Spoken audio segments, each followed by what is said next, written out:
ಎಲ್ರಿಗೂ ನಮಸ್ಕಾರ. Welcome back to my channel. ನಾನು ವಿಜಯಲಕ್ಷ್ಮಿ.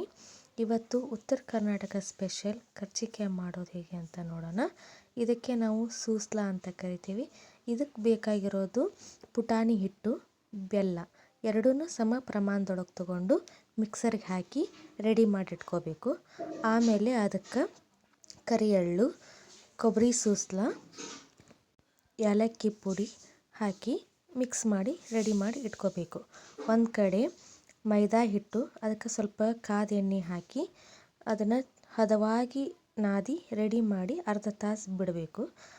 ಅದನ್ನು ನಾದಿರುವಂಥ ಹಿಟ್ಟನ್ನು ತಗೊಂಡು ಸಣ್ಣ ಸಣ್ಣ ಉಳ್ಳಿ ಮಾಡಿಟ್ಕೊಂಡು ಕರ್ಜಿಕಾಯಿ ಮಾಡೋ ಹಾಗೆ ಎಲೆಗಳನ್ನು ತಯಾರು ಮಾಡಿ ಇಟ್ಕೋಬೇಕು. ಆ ಥರ ದೊಡ್ಡ ದೊಡ್ಡದಾಗಿ ರೆಡಿ ಮಾಡಿ ಇಟ್ಕೊಂಡಾಗ ಇದೇ ಥರ ನಾವು ಎಲೆಗಳನ್ನು ರೆಡಿ ಮಾಡಿ ಇಟ್ಕೊತೇವೆ. ಲಟ್ಟಿಸ್ಕೊಂಡು ಆದಮೇಲೆ ಈ ಒಂದು ಎಲೆಗಳನ್ನು ನಮ್ಮ ಅಂಗೈ ಮೇಲೆ ಹಾಕಿಟ್ಕೋಬೇಕು. ಆ ನಂತರ ಅದಕ್ಕೆ ನಾವು ಮೊದಲು ಮಾಡಿರ್ತೀವಲ್ಲ ಸೂಸ್ಲಾನ, ಅದನ್ನು ನಾವು ಅದ್ರ ಮೇಲೆ ಹಾಕ್ಕೊಂಡು ಸೂಸ್ಲದ ಸುತ್ತಾಲಿನೂ ಎಣ್ಣೆ ಅಲ್ಲ ನೀರಿಂದಲೇ ನಾವು ಇಷ್ಟೂ ಸುತ್ತಲೂ ಹಚ್ಕೋಬೇಕು. ಹಚ್ಕೊಂಡಾದ್ಮೇಲೆ ಅದನ್ನು ನಾವು ಗಟ್ಟಿಗೆ ಹತ್ತಬೇಕು. ಈ ಥರ ಮಾಡಿದಾಗ ಎಣ್ಣೆ ಒಳಗೆ ಹಾಕಿದಾಗ ಅವು ಬಿಚ್ಕೊಳ್ಳೋದಿಲ್ಲ, ಗಟ್ಟಿಯಾಗೆ ಕುತ್ಕೊತಾವೆ. ಇಷ್ಟೆಲ್ಲ ನಾವು ಮಾಡಿಟ್ಕೊಂಡಿರುವಂಥ ಎಲೆಗಳ ಮೇಲೆ ಈ ಥರ ಸೂಸ್ಲ ಹಾಕ್ಕೊಂಡು ಇವನ್ನೆಲ್ಲವನ್ನು ತಯಾರು ಮಾಡಿ ಇಟ್ಕೋಬೇಕು. ಇವೆಲ್ಲ ತಯಾರು ಮಾಡೋ ಒಳಗೆ ಒಂದು ಕಡೆ ನಾವು ಎಣ್ಣೆ ಕಾಯಕ್ಕೆ ಇಟ್ಕೋಬೇಕು. ಎಣ್ಣೆ ಕಾಯಕ್ಕೆ ಇಟ್ಕೊಂಡ್ರೆ ಅದು ತುಂಬ ಚೆನ್ನಾಗಿ ಎಣ್ಣೆ ಕಾದರೆ ಹಾಕಿದ ತಕ್ಷಣವೇ ಅವು ಕ್ರಿಸ್ಪಿಯಾಗಿ ಮೇಲೆಲ್ಲ ಗುಳ್ಳಿ ಬಂದು ತುಂಬ ಚೆನ್ನಾಗಿರ್ತವೆ. ಅವು ಒಂಥರ ಬಾಯಿಗೆಲ್ಲ ಕ್ರಿಸ್ಪಿ ಹಾಕು. ಆ ಥರ ನಾವು ಎಣ್ಣೆ ಚಲೋತ್ನಾಗನ ಕಾಸ್ಕೋಬೇಕು. ಈ ಥರ ನಾವೆಲ್ಲ ರೆಡಿ ಮಾಡಿ ಇಟ್ಕೊಂಡ್ಮೇಲೆ ಅವನ್ನ ಒಂದೊಂದಾಗಿ ಕರೆದು ರೆಡಿ ಮಾಡಿ ಮಾಡ್ಕೋಬೇಕು. ಈ ಥರ ಎಲ್ಲ ನಾವು ಮಾಡಿರುವಂಥ ಎಲೆಗಳನ್ನೆಲ್ಲನೂ ತುಂಬ್ಕೊಂಡಾದ್ಮೇಲೆ ಇವನ್ನ ಕರಿಯೋದಕ್ಕೆ ನಾವು ಎಣ್ಣೆನೂ ಕಾಯಕ್ಕೆ ಇಟ್ಕೊಂಡೆ.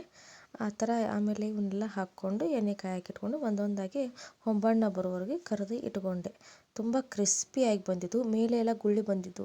ಈ ಥರ ಮೇಲೆ ಎಲ್ಲ ಗುಳ್ಳಿ ಬಂದಾಗ ಅದ್ರ ಹದ ಎಲ್ಲ ಕರೆಕ್ಟಾಗಿದೆ, ಹಿಟ್ಟಿಂದಾಯಿತು, ಈ ಸೂಸ್ಲಾ ಮಾಡಿದ್ದಾಯಿತು, ಇದರ ಹದ ಎಲ್ಲ ಕರೆಕ್ಟಾಗಿದೆ ಅಂತ ನಮ್ಮ ಹಿರಿಯರೆಲ್ಲ ಹೇಳ್ತಾರೆ. ತುಂಬ ಚೆನ್ನಾಗಿ ಬಂದಿದ್ವು ಅವು. ಇವನ್ನ ನಾವು 15 ದಿನ ಇಟ್ಟರು ಇವು ಏನೂ ಆಗೋದಿಲ್ಲ, ಕೆಡೋದಿಲ್ಲ. ಇವು ಉತ್ತರ ಕರ್ನಾಟಕದೊಳಗೆ ಯಾವುದಾದ್ರೂ ಹಬ್ಬ ಅಂತ ಬಂದರೆ ಸಾಕು, ಇವು ಮನೆಯಲ್ಲಿ ಇರದೇ ಇರ್ತವೆ. ಒಂದ್ಸರಿ ನೀವು ಒಮ್ಮೆ ಟ್ರೈ ಮಾಡಿ. ನನ್ನ ವ್ಲಾಗ್ನ ಯಾವ ಊರಿಂದ ನೋಡ್ತಿದ್ದೀರಾ ಅಂತ ಕಮೆಂಟ್ ಮಾಡಿ ತಿಳಿಸಿ. ಪ್ಲೀಸ್ ನನ್ನ ಚಾನಲ್ನ ಸಪೋರ್ಟ್ ಮಾಡಿ, ಲೈಕ್ ಮಾಡಿ, ಕಮೆಂಟ್ ಮಾಡಿ, ಸಬ್ಸ್ಕ್ರೈಬ್ ಮಾಡ್ಕೊಳ್ಳಿ ನನ್ನ ಚಾನಲ್ನ. ನೀವು ಸಬ್ಸ್ಕ್ರೈಬ್ ಮಾಡಿಕೊಂಡ್ರೆ ನನಗೆ ಇನ್ನಷ್ಟು ಮೋಟಿವೇಶನ್ ಸಿಗುತ್ತೆ. ನಾನು ಇನ್ನಷ್ಟು ಉತ್ತರ ಕರ್ನಾಟಕ ಶೈಲಿಯೊಳಗೆ ಮಾಡುವಂಥ ಅಡುಗೆಗಳನ್ನು ನಾನು ತೋರಿಸೋದಕ್ಕೆ ಇಷ್ಟಪಡ್ತೀನಿ. ಇನ್ನೂ ತುಂಬ ಚೆನ್ನಾಗಿ ವಿಡಿಯೋ ಕ್ಲಾರಿಟಿಯೊಂದಿಗೆ ನಾನು ನಿಮ್ಮ ಮುಂದೆ ಬರ್ತೀನಿ. ಪ್ಲೀಸ್ ನನ್ನ ಚಾನಲ್ನ ಸಪೋರ್ಟ್ ಮಾಡಿ, ಲೈಕ್ ಮಾಡಿ, ಕಮೆಂಟ್ ಮಾಡೋದು ಮಾತ್ರ ಮರಿಬೇಡಿ. ಯಾವ ಊರಿಂದ ನೀವು ನನ್ನ ವ್ಲಾಗ್ನ ನೋಡ್ತಿದ್ದೀರಾ ಅಂತ ಕಮೆಂಟ್ ಮಾಡಿ. ನನಗೂ ಒಂದು ಸ್ವಲ್ಪ ಮೋಟಿವೇಶನ್ ಸಿಗುತ್ತೆ, ನೀವು ಯಾವ ಊರಿಂದ ನೋಡ್ತಿದ್ದೀರಾ ಅಂತ. ಆಮೇಲೆ ನಿಮಗೆ ಯಾವ ರೀತಿ ವಿಡಿಯೋಸ್ ಬೇಕು, ನನಗೆ ಸ್ಟಿಚಿಂಗ್ ಕೂಡ ಬರುತ್ತೆ. ಆ ಥರ ವಿಡಿಯೋನು ನಾನು ನಿಮಗೆ ತೋರಿಸ್ತೀನಿ. ನಮ್ಮೂರಲ್ಲಿ ಹಬ್ಬ ಇರೋ ಕಾರಣ ನಂಗೆ ವ್ಲಾಗ್ ಮಾಡೋಕ್ಕಾಗ್ತಿಲ್ಲ ಈಗ. ನೆಕ್ಸ್ಟ್ ಸ್ಟಿಚಿಂಗ್ ವಿಡಿಯೋಗಳನ್ನೆಲ್ಲ ನಾನು ಸರಿಯಾಗಿ ತೋರಿಸ್ತೀನಿ. ನನಗೆ ಗೊತ್ತಿರೋಷ್ಟು, ನನಗೆ ತಿಳಿದಿರೋಷ್ಟು ನಿಮ್ಮ ಮುಂದೆ ಹೇಳಬೇಕನ್ನೋ ಒಂದು ಉದ್ದೇಶಕ್ಕೆ ನಾನು ಈ ಒಂದು ಯೂಟ್ಯೂಬ್ ಚಾನಲ್ನ ಮಾಡಿದೆ. ಪ್ಲೀಸ್ ನನ್ನ ಚಾನಲ್ನ ಸಪೋರ್ಟ್ ಮಾಡಿ, ಸಬ್ಸ್ಕ್ರೈಬ್ ಮಾಡ್ಕೊಳ್ಳಿ, ಲೈಕ್ ಮಾಡಿ, ಶೇರ್ ಮಾಡಿ, ಕಮೆಂಟ್ಸ್ ಮಾಡಿ. ಕಮೆಂಟ್ ಮಾಡೋದು ಮಾತ್ರ ಮರಿಬೇಡಿ. Thank you so much for watching my